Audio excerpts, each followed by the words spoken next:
Hello guys, a roller coaster game at the Vitality Stadium. Bournemouth brought in the fight, Man United brought all the drama into the game, and the Premier League just witnessed yet another thriller. From jaw-dropping goals to the controversial moments, this clash had everything in it. If you missed it or just want to relive the match, so stay tuned. In this video, we'll be discussing about the performance of Man United players against Bournemouth, upcoming fixtures for United in the season, and also some injury updates which have come into the news. So, yeah, let's dive into the video.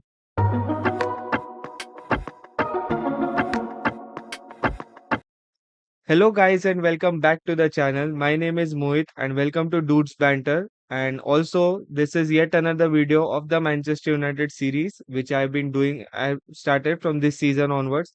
I'm sorry for the delay in the video because I was busy with some other work as well as there are IPL games going on. So me and my friend come live on every Mumbai Indians, which is our team which we support. So on that match day, we come live on YouTube and we do a kind of a watch along. So you guys can check those watch alongs on our channel and also stay tuned for more watch alongs.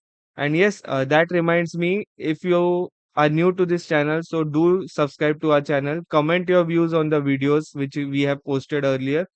And yeah, also with that, press the bell icon to get the notifications of our live stream as well as new videos and shorts which we upload regularly. So diving into the game, Bournemouth won, Man United won. It seemed like another game gone for United because of the scoring which we saw and everything that happened in the game. But yes, before we jump into that, we'll start with the stats. What I do normally in the Man United videos. So I'll be reading it. That is Man United stats first. We had a total of 62% of the possession in the game. Again, dominated in terms of possession. 2.52 expected goals, a total of 25 shots, out of which 6 on target, and 2 big chances were created by United. And when it comes to Bournemouth stats, 38% possession for Bournemouth, 0.53 expected goals, 8 shots total, 1 on target, and 1 big chance created. So that one big chance and one shot on target was the only goal which was scored by Bournemouth. Apart from that, they had nothing in the game. And when it comes to United, again, it was a dominating stat in terms of possession and attacking, just like what we saw in the game against Wolves. But in case of Wolves, United lost the game there 1-0. Even though Man United had a lot of chances in that game to score, we could have won, as I have already mentioned in that video, that we could have won that game 2-1 or 3-1 at least. But strikers, our players refused to score, or the ball just refused to go into the Wolves goal. So I don't know what that matter is, but yeah, that continued in this game as well. But in this game, we scored and equalized the game in the dying moments of the game, or the dying moments in the match. So looking at the stats, as I mentioned once again, United were the dominating team again, but just that the stats which are there aren't reflecting on the score line. So that is the only issue here. But yeah, coming into the game, so Semenyo gave Bournemouth the lead in the 23rd minute, courtesy of a good goal from the edge of the box. I think, if I remember correctly, from the edge of the box. And then again, it looked like another embarrassing outing for United because for the most of the game, up until the last moment of the game, where Hojlund equalized, it was looking like the game was done and United will be walking away with yet another defeat, 1-0 defeat. But before that, in the 70th minute, everything changed because Evan Nilsson was given a red card for a reckless foul on Garnacho.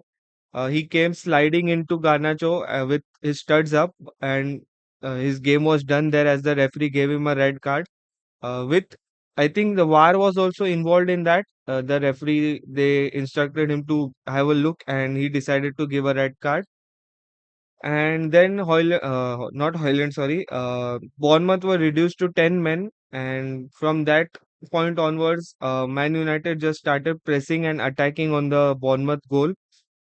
And that eventually resulted in a equalizer in the 90 plus 6 minutes, because 9 minutes were given extra in after 90 minutes. So in the 6th minute of added time, United scored the equalizer, and courtesy of Hoyland, he also scored, I think, after a month or so. So last if I remember correctly, last he scored against Leicester, and after that he did not score, and I think it was over a month or so. So yes, after that, Hoyland equalized and salvaged a draw for United at Bournemouth, who are actually a better team this season than United. But yeah, we'll come into that later. And some notable performances actually from our players, especially Bruno Fernandes, as always. He is the top player for United this season and also in the previous seasons as well. But he has shown leadership ever since, not just leadership, also some great performances ever since the recent international break. So, yeah, kudos to Bruno Fernandes for yet another impressive performance. Did not start against Wolves because of obvious reasons, because we were focusing on the Europa League, and Amorim wanted to keep the some of the players fresh for that. And yes, Garnacho also had a great performance because he was also playing a bit of a central role, and he had a lot of attacking moments in the game. Hoyland only because of the goal he scored, and also he made some great runs into the box, which created some opportunities that weren't converted. I know, but yeah, he was there. After that, Casemiro also had a really good game. He is having some good performances in the past 2 or 3 games. Even in that embarrassing defeat against Newcastle, he had a pretty good outing there as well. And after that, Mazraoui also had a good game, especially after the Newcastle game, in which he had the worst outing of the season with a rating of, I think, 3.8. If I You guys can check that out in in the previous video about Wolves which I had put out. And Shaw, who was coming back, he also had a decent game. Euro also had a pretty decent game. So all in all, most of the United players had a good game in that Bournemouth outing. So yeah, to summarize, I think the game was divided into two halves. The first one belonged to Bournemouth, and the second one clearly belonged to United. Even though the possession of both the halves bent towards United, but to be fair with you, I think Bournemouth should have the first half because they scored the goal in that, and United will take the second half. So again, once again, Man United are looking good in terms of attacking, the same which we saw against Wolves as well, the same we saw in the Europa League as well. So the things are starting to develop. Just the thing is that we are not able to convert it into goals. That momentum is not being converted into goals. So yeah, I think we'll have to keep in mind about that as well. And with that game being done, United are currently 14th in the points table. So officially the worst season for United in the Premier League era, I think. And let's hope I don't know how much points we'll end up with, because the previous worst season I think we had in terms of points was Ten Hag's second season, where we ended in 56 or 58 points. After that, I think this is officially the worst season for Man United, and I think most of you guys would agree. The team has not looked good in any way or form. So yeah, we'll have to look into that, and yeah, let's see what happens. And actually, I have one stat to share with you guys. If I have it. So yeah, guys, one stat which I have to share is that I'll straight away read from it, from where I have found it, that under you, Ruben Amorim, actually Man United are still yet to find their feet. But ever since he took charge against Ipswich on November 24th, United under Amorim has just won 6 games out of the 23 Premier League matches which we have played. And ever since that, only Southampton 1, Leicester City 2, Ipswich 3, and Tottenham 5 have won fewer than us. So, yeah, that reflects how the season has gone for United. And let's hope we turn it around in the upcoming games as well as the upcoming season. So yeah, guys, upcoming games for United, I think the most important games which United will have are the Europa League semi-final games against Athletic Club, which is Bilbao, Athletic Club Bilbao. So it will be on 2nd May, will be the first leg of the Europa League semi-final, and the second leg will be played on 9th May. It is as per Indian Standard Time, guys. Both the games will be telecast at 12:30 a.m. in India, and those are the most important games of the season for United, because if we win this, we'll be into the Europa League final and we'll have a chance of a silverware in this very brutal season which we are having. So fingers crossed, and let's hope our boys deliver their best. And apart from that, we have the Premier League games against the in the upcoming weekend, that is against Brentford on 4th May, and then it will be against West Ham 11th, Chelsea 17th, and Aston Villa 25th of May.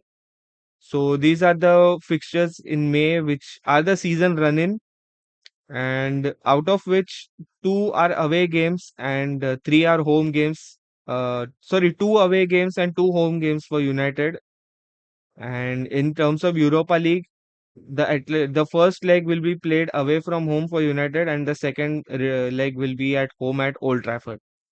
So, guys, some big news, some important injury updates given by Amorim to us, and it is regarding Amad Diallo and Matthias de Ligt. So, Amad Diallo and Matthias de Ligt are both back in training. So, for Amad Diallo, as I mentioned, he's back in training and he is also in the squad for the Europa League.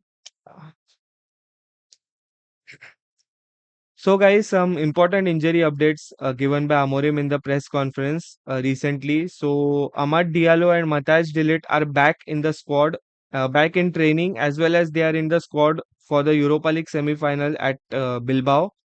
So, fingers crossed. If let's see and hope if they play in the game. So first for Ahmad, he was actually feared to be out of the season, but he made a remarkable recovery, and we'll be seeing him for the first time since February. And as for Dillit is concerned, he'll be available for the first time since April 1st against Forest. So let's hope these guys play well and take United to a silverware. So yeah, guys, this is it from my side for this video. We will be facing Athletic Bilbao in a couple of days' time, and on 2nd May, in India, midnight. And the next Premier League game will be at Brentford, away from home for United on this weekend, 4th of May on Sunday. So yeah, let's hope we win both the games, both the Europa League fixtures and the remaining Premier League games as well, to get in a respectable position in this very horrible season for us. So that's it from my side, and thanks for watching.